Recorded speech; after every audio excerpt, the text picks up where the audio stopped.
안녕하십니까. 역겐TV입니다. 오늘 말이죠. 전쟁의 신, 광개토왕입니다. 광개토왕에 대한 업적은 뭐 기록에 무수히 많고, 거기다가 만주 지반현에서 발견된 광개토왕 비에 많이 나오잖아요. 그런데 제가 이제 한 가지 이상한 점을 발견했습니다. 뭐냐면, 그 당시 이제 광개토왕 시기에 고구려하고 모형 선비족이 세운 나라인 연나라하고 굉장히 쟁투를 벌였거든요. 그런 기록은 이제 중국 기록에 나옵니다. 근데 제가 이상하게 생각한 점은 광개토왕 개인의 얘기는 싹 빠졌어. 아, 이놈들이 글쎄 광개토왕에 대한 내용도 들어가 줘야 되잖아. 근데 빠뜨렸어. 그래서 왜 중국 기록에 광개토왕에 대한 내용이 빠졌는지 여기에 대해서 한번 알아볼까 합니다. 그러니까 먼저 광개토왕이 왕이 되기 이전에 어떤 상황들을 아셔야 될 거 아닙니까? 그 당시 이제 고구려 이 중국 땅은 이제 누가 차지하고 있었냐면 황하강에서 북쪽으로는 전진이란 나라가 이제 차지하고 있었고 그 남쪽으로는 이제 원래 중국인들이 세운 나라인 동진이 있었습니다. 근데 전진의 왕은 어디 출신이냐면 티벳 출신이에요. 이민족이죠. 어쨌든 전진하고 동진은 이제 계속 충돌을 맺고 있었고 이 전진하고 고구려는 화친 관계에 있었습니다. 이런 상황에서 서기 383년에 전진이 대규모의 군대를 동원해 가지고 동진을 공격합니다. 이 정도 군대라면 동진 정도는 그냥 아웃시킬 수 있어 이런 거죠. 그래서 공격을 합니다. 비수라는 곳에서 전투를 벌여 가지고 대패를 합니다. 전진이 가수 전진이 아니라. 그래서 이 전진의 장수였던 모용수란 사람이 있었어요. 이름도 모씨잖아. 누구냐면 과거에 이제 모용 선비족의 나라인 연나라가 있었는데 거기에 왕족이었습니다. 이 모용수가. 근데 전진에 이제 항복을 한 거예요, 얘가. 그래서 전진의 장수로 이 비수 전투에 참가를 했던 겁니다. 그 얘가 딱 보니까 모용수가 딱 보니까 아 이거 전진에서는 더 이상 이거 안 되겠어. 어? 그래서 얘가 과거에 모용 선비족이 차지하고 있었던 영토로 올라갑니다. 북상을 한 거죠. 왜냐하면 거기에는 이미 과거에 모형 선비족의 나라가 있었기 때문에 그곳에 이제 뭐 귀족들이나 모형 선비족들이 잔뜩 있었을 거 아니야. 그래서 얘네들을 규합을 해서 나라를 세울 생각을 한 겁니다. 그래서 이제 서기 385년 1월에 거의 중산, 이 지도상에 보시면 이 베이징이 있고요. 이 서남쪽으로 이 정도의 중산이라는 곳이 있어요. 여기서 이제 자리를 잡습니다. 그리고 모용자라는 사람은 이제 이쪽, 그러니까 발상지, 선비족들이 원래부터 살고 있었던 지역, 이 지역을 차지를 해야 되지 않습니까? 근데 이 지역에 누가 있었냐면 전진의 잔당인 유주자사, 왕영이라는 사람이 여기를 차지를 하고 있었던 거예요. 여기를 격파를 해야지. 그래서 서기 385년 1월에 모용자를 이쪽으로 보낸 겁니다. 가서 전진의 잔당들을 다 격파를 해. 그래서 모용자가 올라간 거죠. 용성의 관계에 이제 전진의 잔당들을 다 격파를 하고 이 용성의 도착한 게 5월입니다. 서기 385년 5월. 자, 고구려 입장에서 이 당시 왕이 누구냐면 광개토왕의 아버지인 고국 양왕입니다. 그러니까 과거에 모형선비족하고 고국 원왕이 모형선비족한테 치욕을 당했잖아. 과거에. 그래서 그랬던 모형선비족이 다시 부활해서 접근을 한 거야. 그럼 고구려 입장에서 위기감을 느낄 수밖에 없잖아요. 그래서 고국 양왕이 어차피 전진하고 친했는데 이 전진의 어떤 잔당들을 이 연나라 군대가 격파를 했기 때문에 더 이상 가만히 두고 볼 수가 없는 거야. 고구려 입장에서. 그래서 고국 양왕이 이제 5월에 용성에 도착을 했잖아요. 후연군이. 그래서 고국 양왕이 6월에 이제 한 달 후에 먼저 선빵을 날립니다. 병사 4만을 출동시켜서 요동을 습격하였다. 그러니까 용성에 있었던 모용자가 이제 사마 합경이라는 애를 이제 병사를 보냅니다. 야, 네가 가서 좀 막아봐. 그래가지고 사마 합경을 이제 격파를 하고 요동군하고 현도군을 함락을 시킵니다. 그래서 뭐 포로 뭐 10,000명을 사로잡아서 돌아왔다는데 어쨌든 6월에 고구려가 먼저 선빵을 날려서 차지를 한 거죠. 그런데 6월에 차지를 했는데 5개월 만에 11월이에요. 385년 11월에 모용농이 다시 그러니까 고구려가 차지하고 있었던 현도, 요동군을 다시 고구려군을 격파를 하고 회복을 합니다.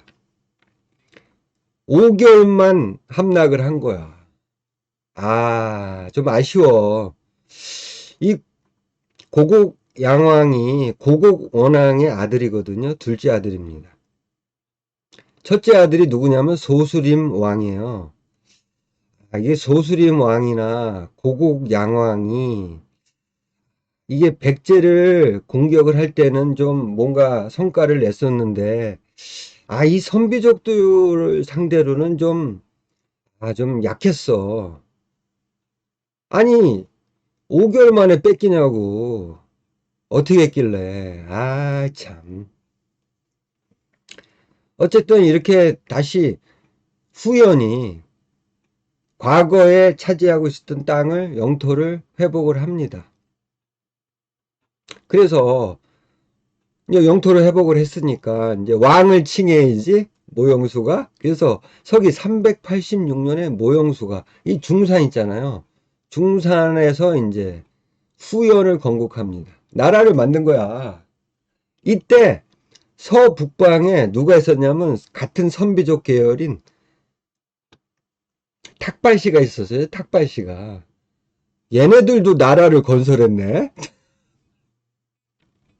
이것들도 나라를 건설했어. 북이라고.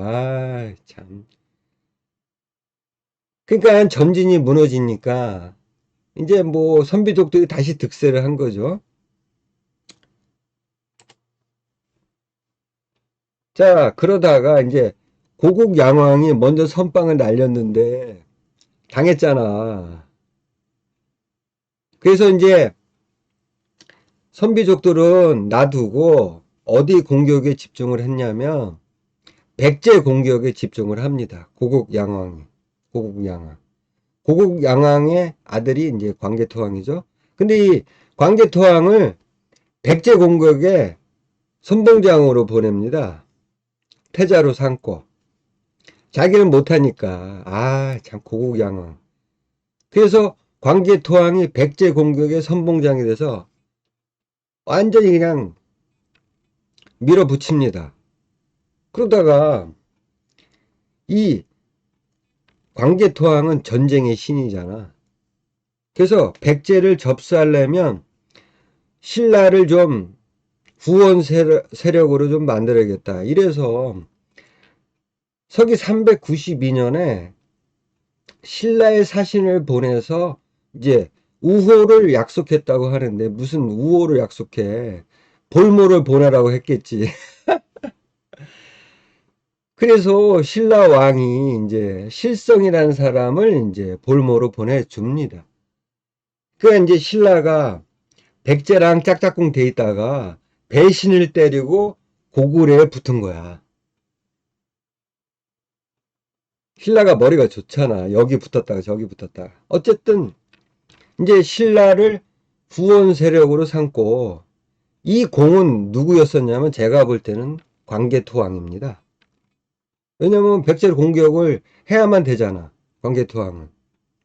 그래서 신라를 끌어들인 것도 광개토왕이라고 봅니다. 그리고 나서 392년 5월에 임금이 돌아가셨다. 아, 좀 아팠던 것 같아요. 그러니까 광개토왕이 백제 전선에서 막 치열하게 싸울 때 이제 고국양왕은 이제 시름시름 앓은 거지. 그래서 5월에 이제 죽습니다. 고국양왕이 죽고 392년 5월에 광개토왕이 드디어 왕이 됩니다. 이름은 담덕입니다. 담덕. 이름은 담덕이에요. 고국양왕의 아들이다. 뭐 태어나면서부터 체격이 크고 생각이 대범하였다. 전쟁의 신은 이래야지. 그래서 이제 광개토왕이 서기 392년에 왕이 됩니다. 그런데 일단은 백제 공격에 치중을 합니다. 뭐 그러려고 태자 때부터 이제 백제를 공격을 했기 때문에, 그래서 392년, 그러니까 왕이 돼서부터 서기 399년까지 백제를 아주 그냥 절단을 내버리죠. 절단을 내버려요.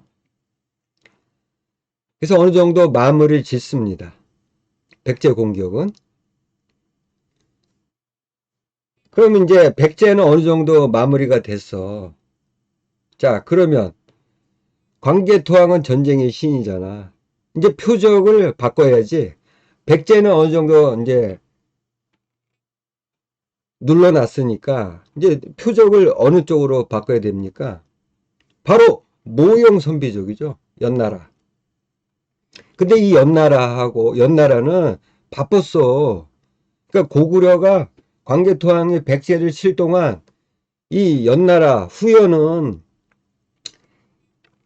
그 전진의 잔당들 얘네들이 많았을 거 아니야. 뭐 얘네들을 좀 진압하려고 정신이 없을 때예요.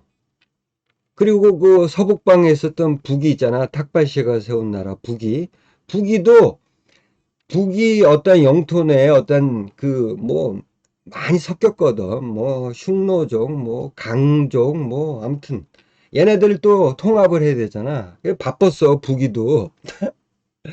그리고 북이랑 후연은 같은 선비족이잖아. 그러니까 처음에는 둘이 친했다고요. 그래서 후연이 북이도 도와주고 막 그랬단 말이야. 그리고 뭐 딸들도 막 혼인 동맹도 맺고 그러다가 이제 서로 이제 다 정리가 되고 나라가 어느 정도 안정이 되니까 이제 북이랑 후연이랑 싸울 수밖에 없는 거야. 이 선비족들은 원래 그래. 태양은 하나야. 두 개의 태양이 있을 수는 없잖아. 어? 그래서 서기 396년에 그 후연의 왕이었던 모용수가 죽습니다. 그래서 모용수의 아들인 모용보가 이제 왕이 되죠. 근데 이제 북이가 딱 이 모용수가 죽은 다음에 이제 계속 충돌이 있었단 말이죠. 북이랑 후연이랑. 그러다가 집중 공략을 합니다. 이제 모용소가 죽고 모용보가 왕이 됐을 때. 서기 397년에 이제 중산을 이제 함락을 합니다. 여기를 함락한 거예요, 북이가. 그러니까 여기 있었던 모용보가 왕이 되자마자 쫓겨갑니다. 어디로? 용성으로. 고구려 인접한 곳으로 갑니다.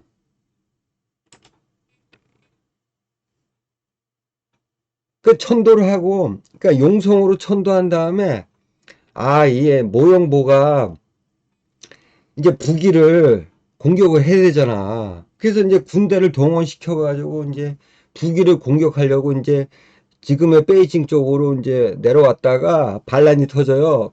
그래서 죽어버려. 서기 398년에 모형보가 죽습니다. 난한이라는 사람에 의해서.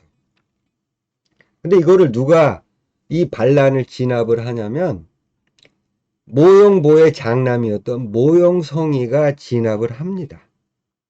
그래서 이제 모형성이가 이제 후연의 왕이 된 거죠. 398년에. 근데 이때 등장하는 인물이 있습니다. 모형희입니다. 이때가 16살이에요. 근데 이 모형희를 적극적으로 보호하는 세력들이 있었던 겁니다. 그래서 조정을 장악합니다. 이 모형희를 지원하는 세력들이 이 후연의 조정을 장악을 한 거죠. 왕은 모형성이가 됐지만 모든 조정은 이 모형이를 지원하는 세력들이 장악을 한 겁니다. 근데 이 모형이 얘가 어떤 애냐면 무인 기질이 있어서 다분했어. 무인 기질. 그 다음에 여자를 밝혀. 여자를 너무 밝힌 애야. 어린 놈이 16살. 어쨌든 모형성이 서기 398년에 왕이 됩니다. 후연에. 자, 그래서 398년에 이제 모형성이가 이제 왕이 됐잖아요. 그리고 고구려 광개토왕은 이제 백제를 완전히 손보고 남방을 안정시키고 이제 표적을 바꿨잖아. 이 후연을 좀 손을 봐야 돼. 그래서 이 모형성이가 왕이 된 거를 기회 삼아서 사신을 보냅니다. 서기 400년에. 근데 이 사신을 보낼 때 이 모형성이는 무엇을 하고 있었냐면 반란이 터졌잖아. 그 반란을 그러니까 영모잖아요. 이 반란자들을 그냥 죽이는데 혈안이 돼 있었단 말이야. 모형성은 진서에 나옵니다. 진서. 모형성은 범죄자가 있으면 열흘에 한 차례씩 몸소 판결을 했대. 자기가 법관이 된 거야. 그래서 자기가 고문하지 않고 그냥 궁예처럼 마음을 관심법으로 이놈은 죄가 있어 없어 이거 처단해 이렇게 한 거예요. 여기에 정신이 팔리셨어 모형성은. 그때 고구려가 사신을 보낸 겁니다. 서기 400년 연날에 사신을 보냅니다. 근데 서기 400년 2월에 사신이 가서 뭐라고 했길래 이 모형성이가 빡쳐가지고 고구려를 공격합니다. 근데 명분이 뭐였었냐면 광개토왕의 예절이 오만하다. 오만하대. 그래서 직접 모형성이가 병사 3만을 거느리고 누굴 또 데리고 왔냐면 무인 기질이 다분했던 여자를 밝히고 모형희 16살짜리를 선봉으로 삼습니다. 그래가지고 신성하고 남수성을 뺏기죠.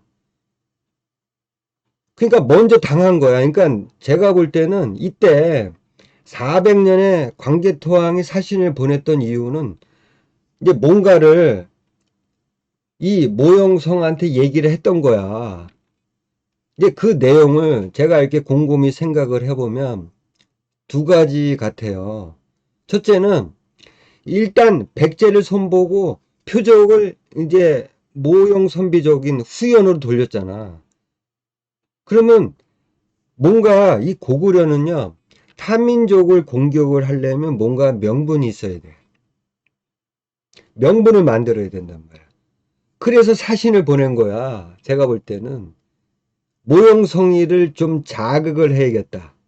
이런 거죠.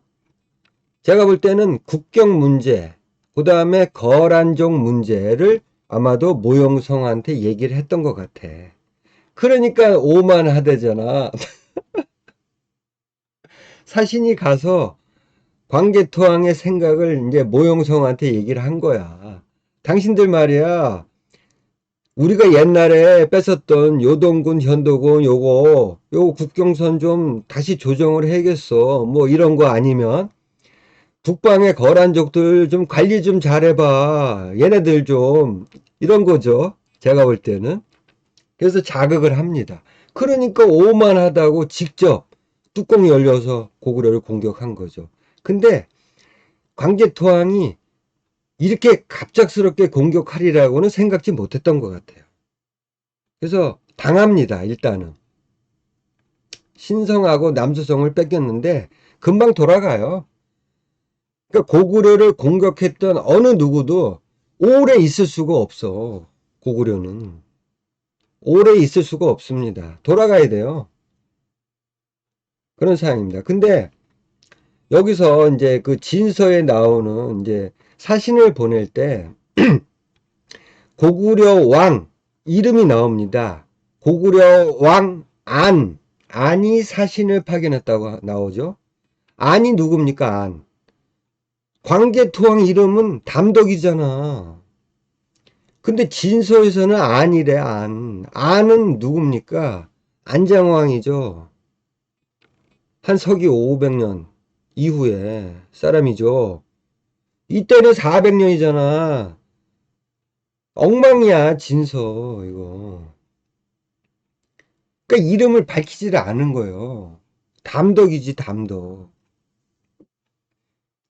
어쨌든 모영성이가 고구려를 선빵을 날렸어.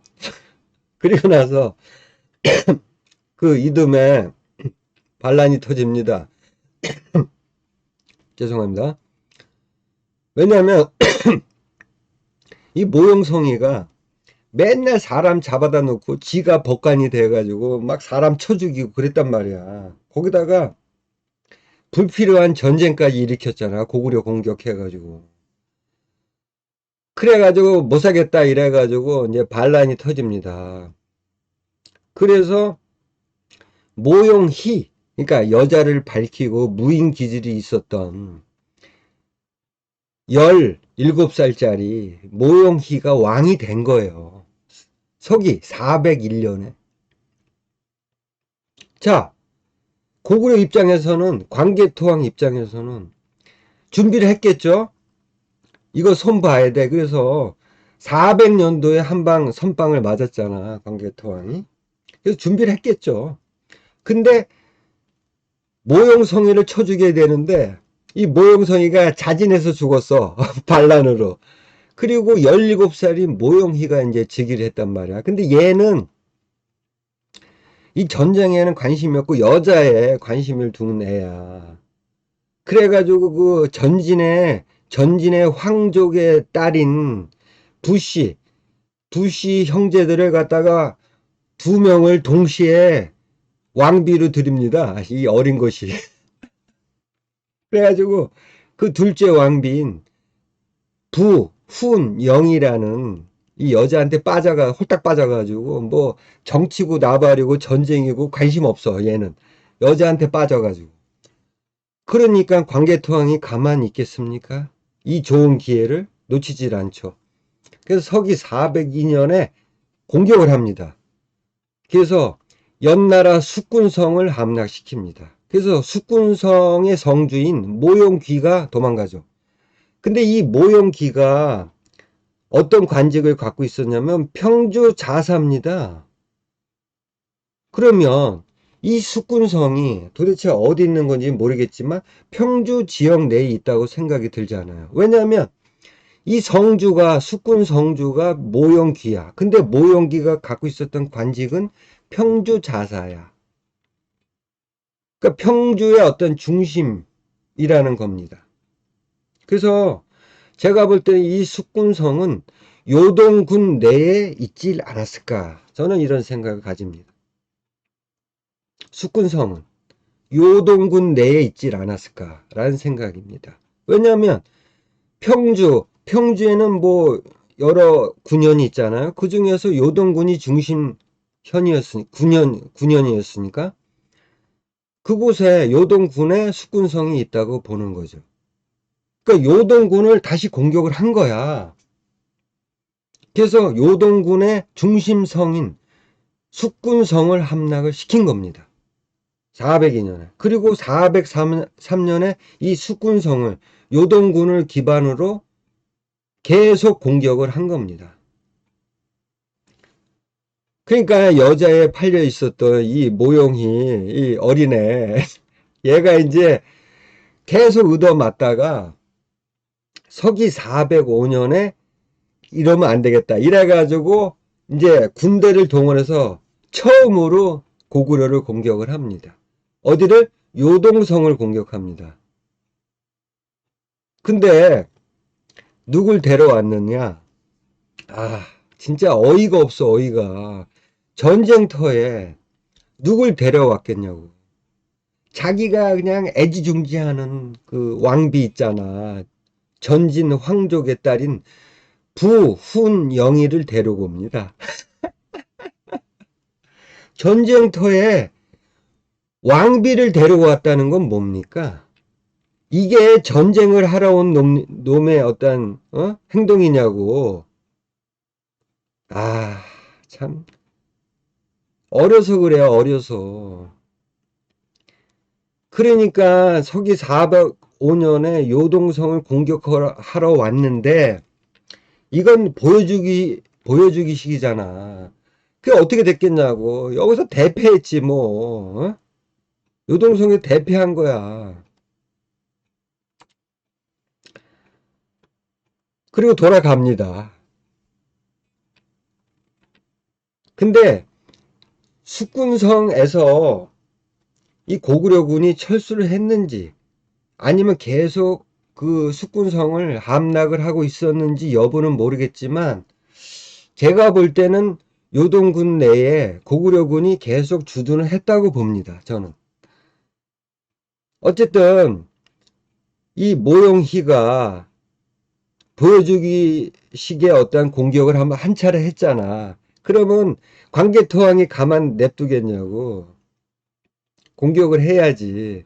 이제는 광개토왕은 더 이상 이 모용이 얘 살려둘 수가 없는 거야. 근데 이상한 기록이 나옵니다. 서기 406년 12월에 연나라 왕 모용희가 거란을 공격하기 위해서 형북에 도착합니다. 그리고 거란의 병사가 많다는 것을 겁내서 다시 고구려 목조성을 공격했다는 거야. 아니 이게 말이야 뭐야 이게. 거란을 왜 공격을 하냐고.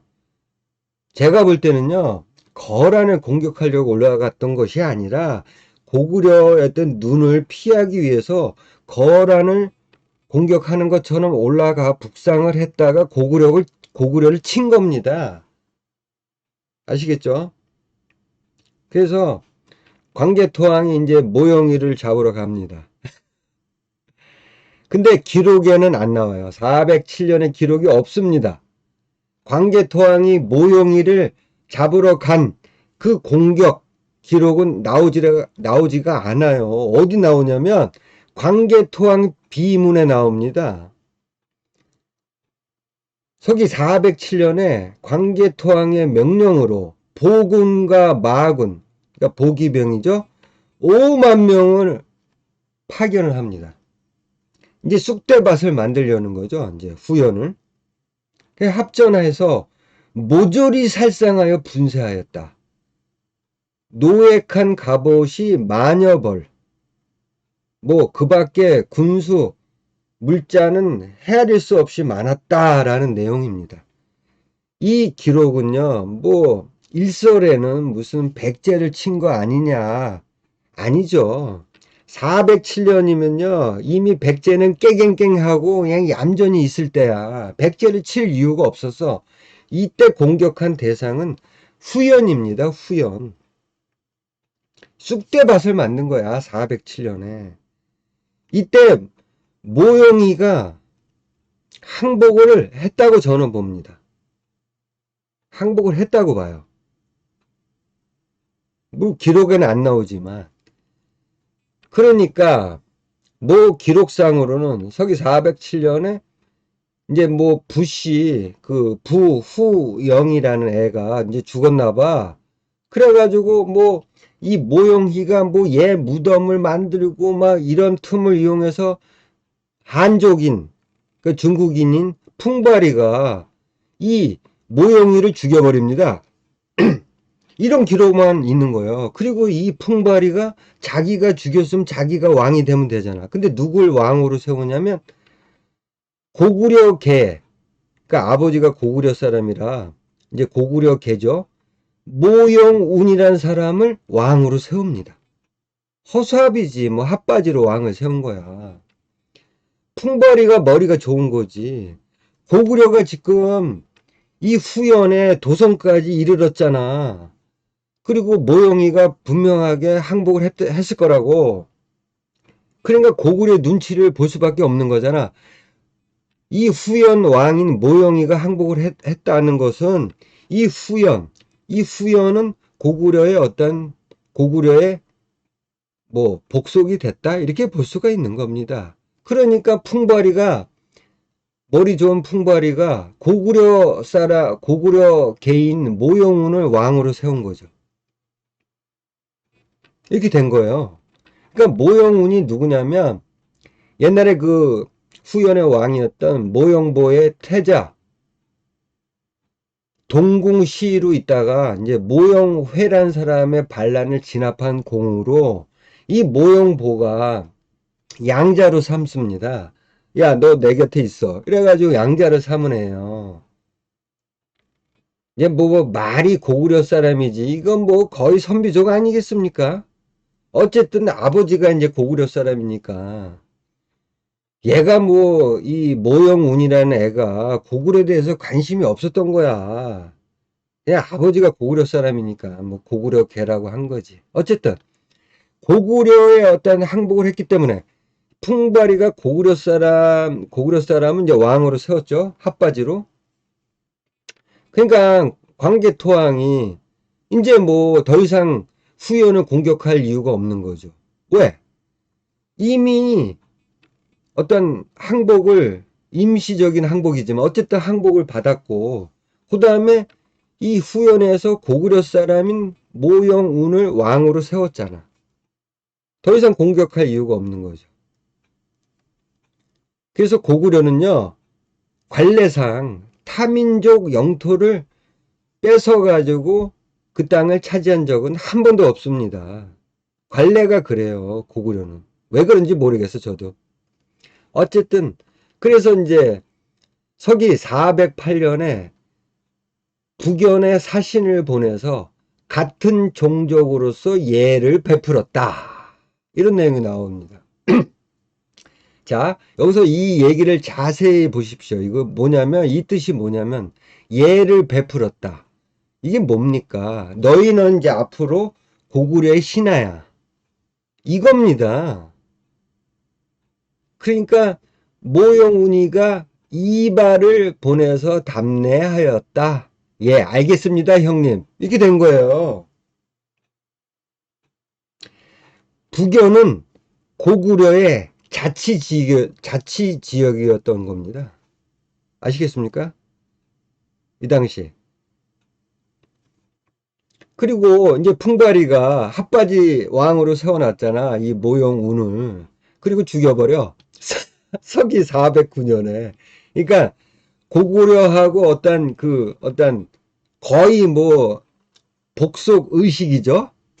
종족으로 예를 베풀었다 했으니까 요 이듬해인 409년에 풍바리가 이제 이 같은 고구려 사람들을 시켜가지고 이 모용으로 죽여버립니다. 그리고 지가 왕이 됐어 이제. 근데 여기서 조금 이상한 게 자, 풍발은 중국 놈이잖아. 근데 얘가 이제 고구려 사람을 세워놓고 고구려하고 뭔가 형님, 아우의 어떠한 그런 의식까지 치렀잖아. 그래 놓고 자기가 왕이 됐어. 근데 광개토왕 입장에서는 풍바리가 뭐 자기가 왕이 됐지만 고구려 계통인 모영운을 죽이고 자기가 왕이 됐지만 얘가 고구려한테 머리를 숙이는 한은 굳이 광개토왕 입장에서는 이 풍바를 공격할 이유는 없는 거죠. 그래서 그냥 냅두죠. 그리고 서기 413년에 전쟁의 신 광개토왕이 죽습니다. 애석하게도 너무 젊은 나이에 40도 되기 전에 죽습니다. 안타까워. 완전히. 근데 또 안타까운 거는 뭐냐면 이때 그냥 중국까지 그냥 쳐 내려갔으면 나는 그냥 아주 속이 시원했을 뻔했는데 어쨌든 광개토왕이 이렇게 죽습니다. 근데 이제 중국 기록, 오늘의 주제인 중국 기록에 이렇게 후연을 완전히 쑥대밭으로 만들었던 왕이잖아. 그러면 중국 기록에 그 이름이 광개토왕의 이름이 담덕의 이름이 나와주는 것이 맞잖아. 왜냐하면 서기 402년부터 407년까지 그냥 주구장창 후연하고 서로 치고받고 했잖아요. 근데 후연이 고구려를 공격했던 내용은 아주 자세하게 나옵니다. 그리고 이제 고구려가 공격했던 내용도 간혹 나와요. 그냥 근데 고구려라고만 나와요. 어느 왕이 공격했는지 나오지가 않아. 이제 물론 그 당시에 그 역사서는 없었죠. 당나라 시기에 편찬된 진서, 그 다음에 북사, 여기에 광개토왕의 이름인 담덕이라는 이름이 나와줘야 되잖아. 없어요. 이놈들이 담덕 이름이 나와줘야지. 응? 옛날에 한나라 때는 나와 있잖아요. 뭐 궁이라든지 백고라든지 이렇게 나와줘야 되는데 이름이 담덕의 이름이 왜 얘네들이 빼먹었냐고 자식들이. 그래서 제가 생각하는 이 광개토왕의 이름이 이 중국 기록에 빠졌던 이유가 제가 볼 때는 이런 거죠. 이 후연이 차지했던 이 지역을 고구려가 쑥대밭으로 만들었잖아요. 그 왕이 광개토왕 담덕이잖아. 근데 이 후연이 그러니까 고구려가 쑥대밭을 만들었던 이 영토가 어떤 데입니까? 이 영토가 선비족들의 발상지가 있었던 곳이에요. 아시겠죠? 근데 이 지역 발상지, 그러니까 선비족들이 계속해서 지내고 살았던 삶의 터전, 이곳을 고구려 왕, 광개토왕, 담덕이 쑥대밭을 만들었다는 내용을 기록을 할 수 있겠습니까? 기록을 할 수가 없죠. 왜냐하면 자, 일단 그 후연은 이미 초토화를 시키면서 고구려의 아우가 된 거야. 이거를 고구려가 나중에 누구한테 던져주냐면 부기한테 던져줍니다. 근데 부기가 이 지역을 차지합니다. 그래서 자, 부기가 분열되면서 뭐 동이, 서이, 북주, 북제, 그 다음에 수나라가 들어서죠. 그 다음에 수나라 다음에 당나라. 그죠? 진서나 북사는 당나라 때 편찬된 사서입니다. 그죠? 자, 그러면 북이가 어떤 나라죠? 선비족의 나라잖아요. 그 다음에 수나라, 당나라 왕실은 누굽니까? 바로 선비족들이 왕실을 이루었단 말입니다. 그렇다면 수나라, 당나라는 어떤 나라입니까? 선비족이 세운 나라예요.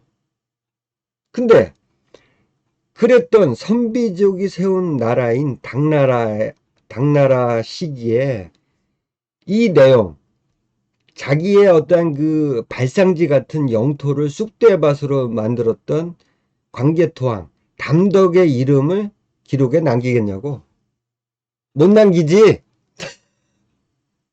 아시겠죠? 그래서 광개토왕의 이름 담덕이란 이름이 중국 기록에 없었던 겁니다. 아시겠죠?